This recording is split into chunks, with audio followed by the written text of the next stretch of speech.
The weeks after the festival were a blur of invitations, handshakes, and possibilities.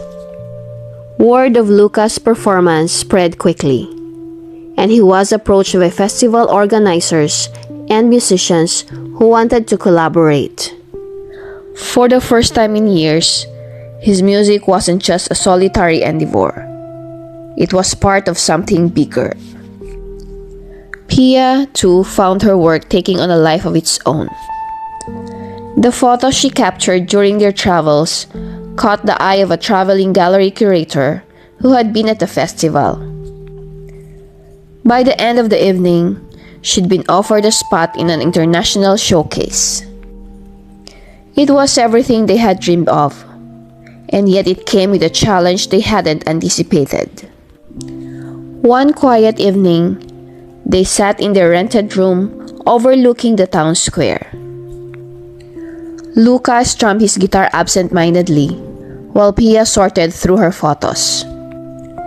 The glow of the desk lamp cast warm shadows across the room, but the air between them felt heavier than usual.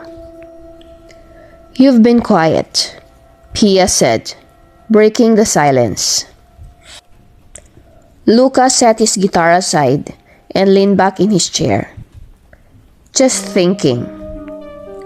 About us. About what happens next." Pia looked up from her photos, her expression softening. "We've faced everything together so far. Why would this be any different?" He hesitated, his gaze dropping to the floor. "Because for the first time, we might have to choose different paths." The words hung in the air like a dissonant chord. Pia's heart sank as the weight of his statement settled over her. "What do you mean?" she asked, her voice barely above a whisper. Luca leaned forward, resting his elbows on his knees. "You've got this opportunity with the gallery, and it's huge, Pia. It could take you to cities all over the world. And I've got offers coming in for shows and collaborations in places that aren't exactly close to where you will be."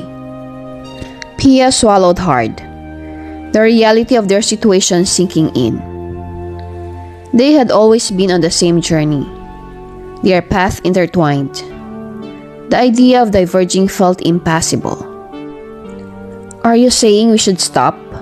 she asked, her voice trembling. "No," Luca said quickly, reaching for her hand. "Never. I'm saying we need to figure out how to make this work.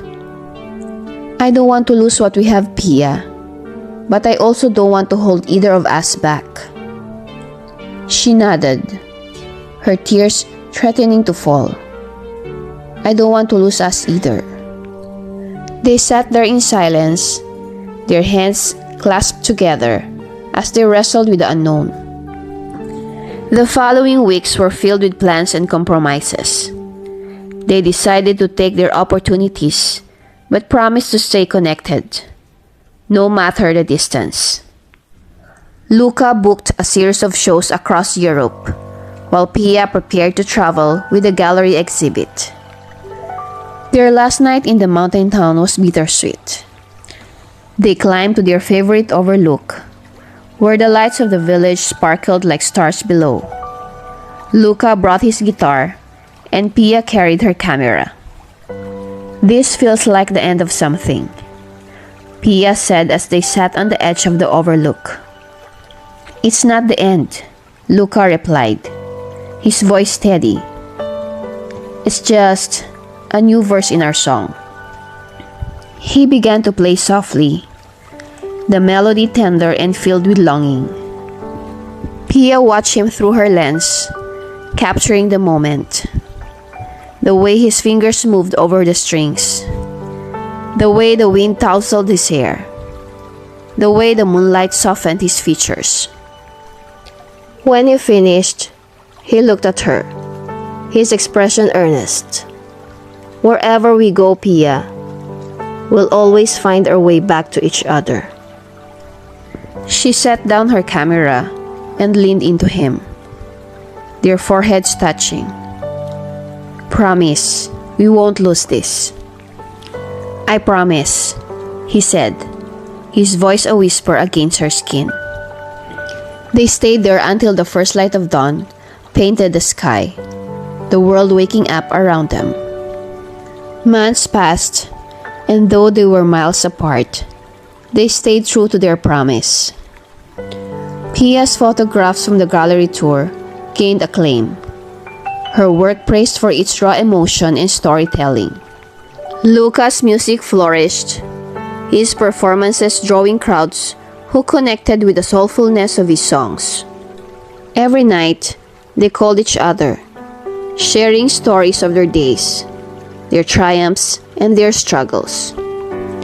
Luca would play her new melodies over the phone, and Pia would send him photos of the places she visited, each frame carrying a piece of her heart.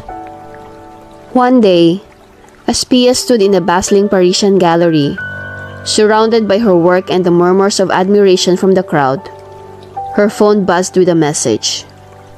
Turn around. Her heart leapt as she turned, and there he was.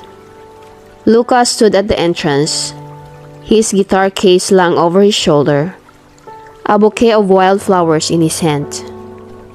You're here, she said, her voice breaking with emotion.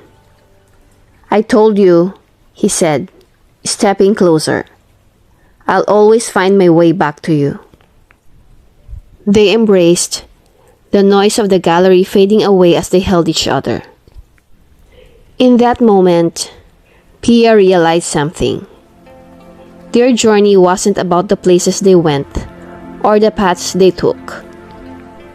It was about the music and the photographs, the love and the connection, and the promise that had kept them together, no matter how far apart they had been. Their story was unfinished, but that was the beauty of it. Together, they would keep writing it, one note, one frame, one step at a time.